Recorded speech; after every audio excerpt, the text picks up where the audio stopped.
Happy day to all. This is Nivedita, founder of Sri Ahana Physiotherapy Academy. Our today's topic is going to be about the diagonal patterns of PNF. So now let us look into the D1 flexion pattern. I'm going to give you a very simple example with which you can write the pattern on your own. So this example is nothing but the position in which we eat. So in this position, the shoulder will remain in flexion and it will remain adducted and it will undergo a slight external rotation. The elbow joint will remain in flexion. And the next comes your forearm position.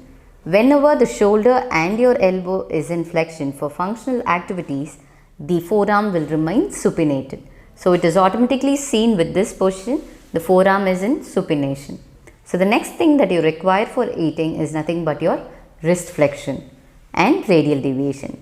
Whenever you want to put something in, it will be the radial deviation that helps you to do the movement. Whenever you want to throw something out, whenever you want to remove something, whenever you want to throw something, it will be the ulnar deviation that occurs.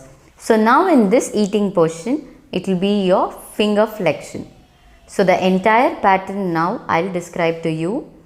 It is the shoulder flexion, adduction and external rotation, and the elbow flexion and the forearm supination, and at the wrist it is going to be flexion and radial deviation. To put something in, it will be the radial deviation, and at last the fingers will remain in flexion. So this is all about D1 flexion pattern. The next pattern that we are going to see will be our D1 extension. Now the common example that I am going to give is to put on your seat belt and lock it. So this will be the position in which you lock your seat belt.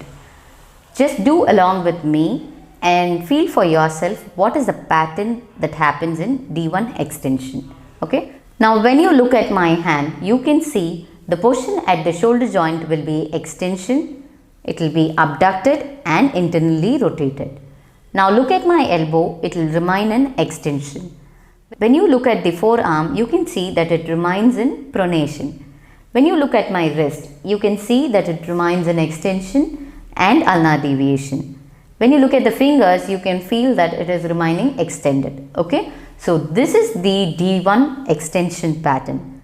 When you try to memorize these kind of patterns, you will definitely forget them. But when you practically do it, when you feel it for yourself, you can surely write down the pattern on your own. Thank you.